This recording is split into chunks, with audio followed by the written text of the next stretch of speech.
25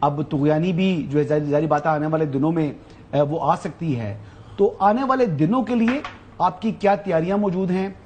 ہم نے last time دیکھا اگر نالا لئی کے اوپر ایک بڑا ہی پرانے قسم کا سائرن جو ہے وہ بجا کر لوگوں کو اطلاع دی جا رہی تھی. بڑا کوئی مطلب وہ آج ڈیجیٹل دور ہے, اس کے اندر اتنا پرانا نظام, تو یہ اس کا ذمہ دار وہ پنجاب کے اندر نالا لئی آتا ہے, تو وہ پی ڈی ایم اے کی ذمہ داری ہے, رسپانسبلٹی ہے لوگوں کو آگاہ کرنا یا میسیجز کے ذریعے کس طریقے سے.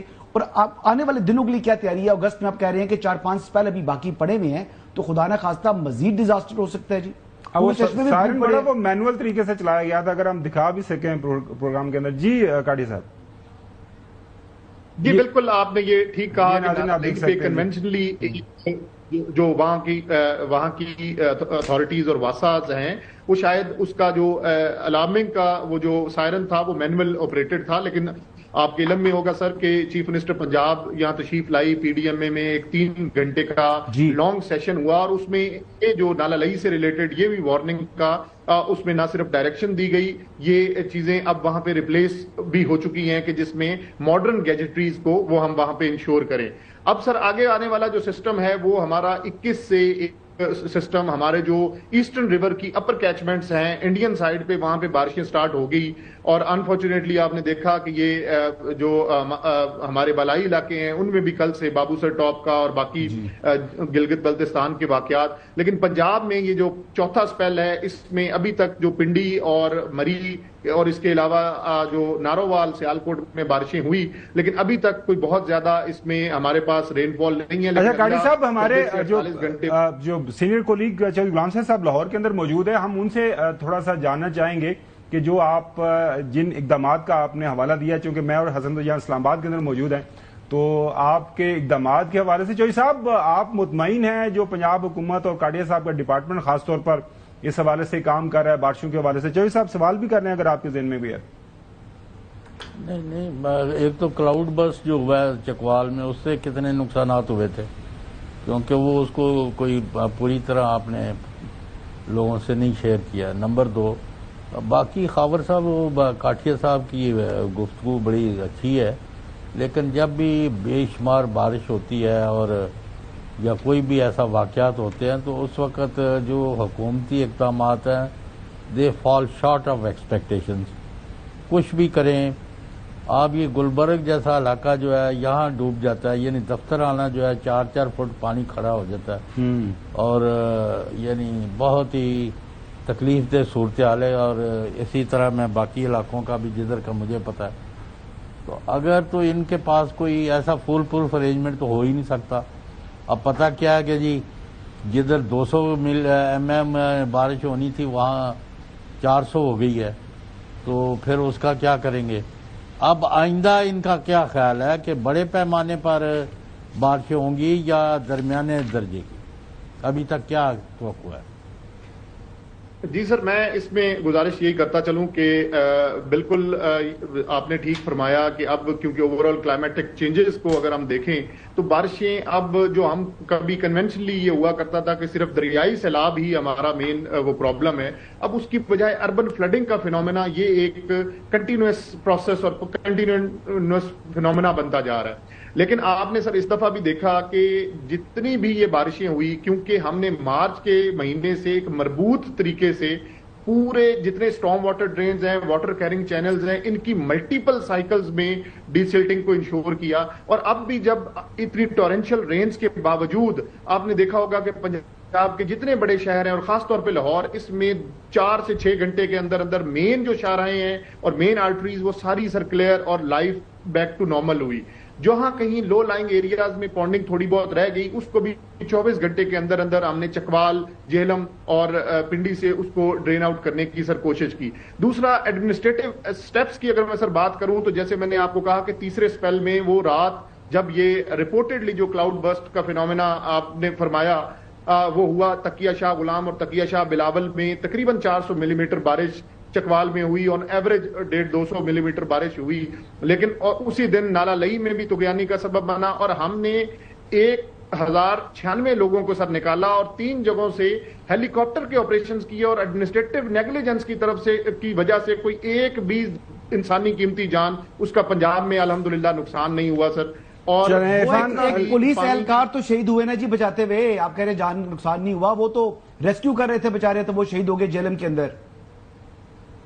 سر میرا کہنے کا مقصد یہی ہے کہ کوئی بھی ایک پبلک کی طرف سے کہ جہاں پہ ایویکویشن کی ضرورت تھی, میں یہ گزارش کرتا چلوں کہ نالا لئی کے مضافات میں آپ نے ایک ایویکویشن دیکھی ہوگی, وہ 23 سے 25 منٹ کے اندر اندر کوارڈینیشن. بہت شکریہ عرفان علی کاٹیا صاحب یہ سوالات ہمارے ساتھ شیئر کرنے کے لیے. ناظرین ابھی علی توقیر شیخ صاحب ہمارے ساتھ موجود ہو گئے, ماہر ماحولیات ہیں جو کافی زیادہ انوائرمنٹل ایشوز کے اوپر یہ لکھتے ہیں.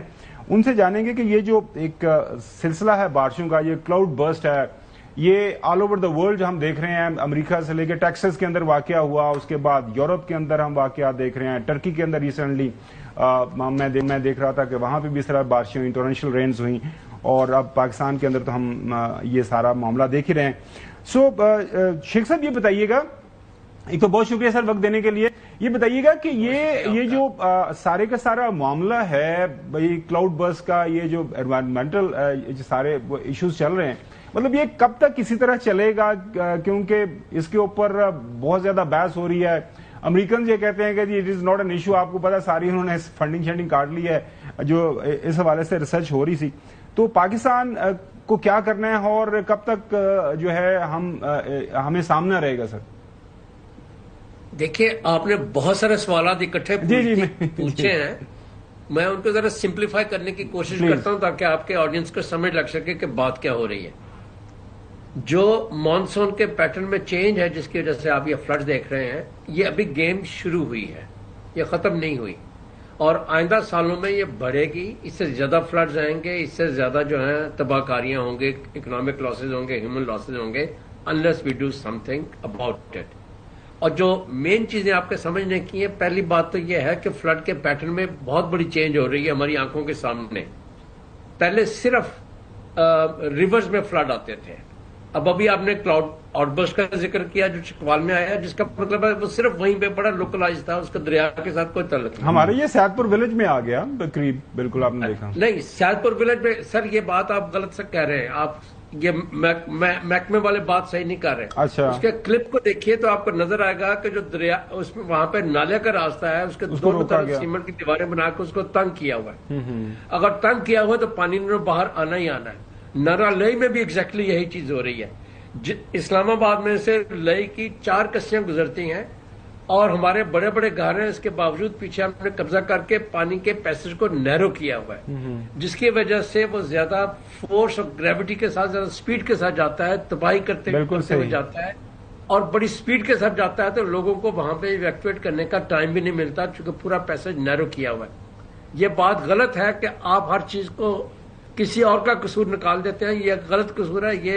یہ ہماری گورننس کی فیلور ہے کہ ہمیں واٹر باڈیز جو ہیں اس کے شولڈرز کو اتنا نیرو کر دیا کہ پانی کے پاس اب کہیں جانے کا راستہ نہیں ہے. سوام میں بھی ایگزیکٹلی یہی ہو رہا ہے کہ ایلیٹ کیپچر ہوا, وہاں پہ ایلیٹ ہاؤسنگ سوسائٹیز بنی, اور دریا کے راستے کے اوپر ہم نے ہاؤسنگ سوسائٹیز بنا دی. پیرس کالونی F6 میں دیکھیے ایگزیکٹلی